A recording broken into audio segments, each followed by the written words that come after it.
I didn't even know what human resources was. Back then it was called personnel. The real estate market, it was like a big dive. It was kind of like what the recession was. I couldn't go into real estate because all the real estate companies were closing. So when I get to the interview, the secretary says to me, "So, do you have any personnel experience?" And I go, "Personnel?" And I look at the ad. I had the ad with me, and I realized I read it wrong. It was personnel, not personal. I don't really have experience, but I'm really good with people. I love people, and I'm really quick at learning. I'm like a sponge. Just teach me, and I'm going to do it, and I'll work whatever hours I need to. And she liked my energy. I had to come back like 3 times. The last one, she took me to lunch, and she hired me. Yep. So then I became an HR assistant. Then when I left Fisher Island, I went to a law firm. I worked in a legal environment in HR, and then I moved over to Perry Ellis. Right. So she goes, "You know what, we grew so fast. I really want to start a department called recruiting. And you just need to start a recruiting department. And then you just focus on recruiting, and my HR director will focus on the rest of the piece." When you're recruiting, you have to literally have uninterrupted time, because recruiting is like the sky. It's infinite. Every resource, you can use any resource you want. A lot about recruiting is instinctive. It's not necessarily a learned trait or trade. You really have to have that instinct if you know the expectations of your employer. And what we do is for every interview we build a consensus. We never have just one, or besides HR, we never have one manager meeting anyone. It's always about a round of 3 people or more. He said the most important part of a company are 3 Ps.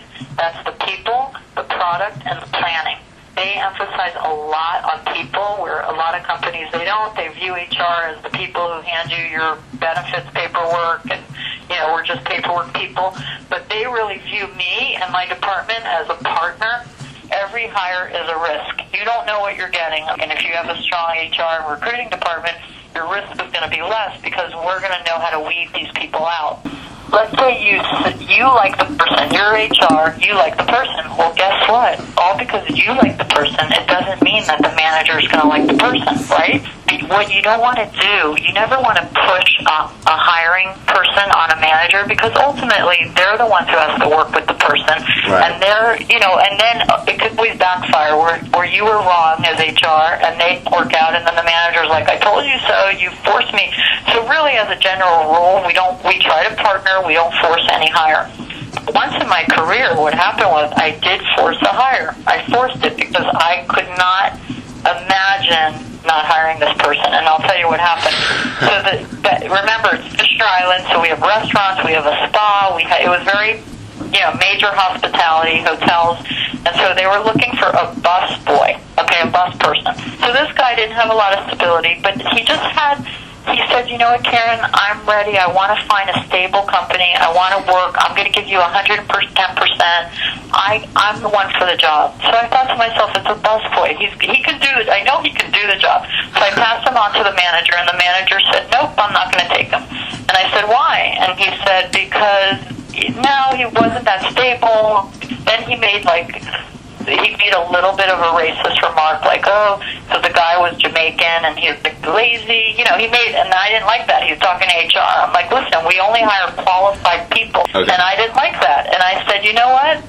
We hire qualified people. You are not going to generalize based on where he's from or whatever. This is a busboy." And I told him, I said, "Hire him. I'm forcing you to hire him. You have no choice. And if I'm wrong, you have every right to come back to me and say, 'Karen, you were wrong,' and, I'll take the beating." Guess what? That employee only been promoted. He became employee of the month, employee of the year. He's like a star. Everyone knows. And, he got promoted. He's no longer a busboy, but he's like the star employee. And the manager that didn't want to hire him, he's not there anymore. But this employee, he's still there. He's been there since 1994, and he's still there now. So now, if you really sit back and think about what a recruiter does, we hire people who can now feed their families, pay their mortgage, be able to go to the movies or have those, discretionary items. And just as hard as it is and how challenging it is, ultimately we're here to supply jobs for people, and that's tremendously rewarding.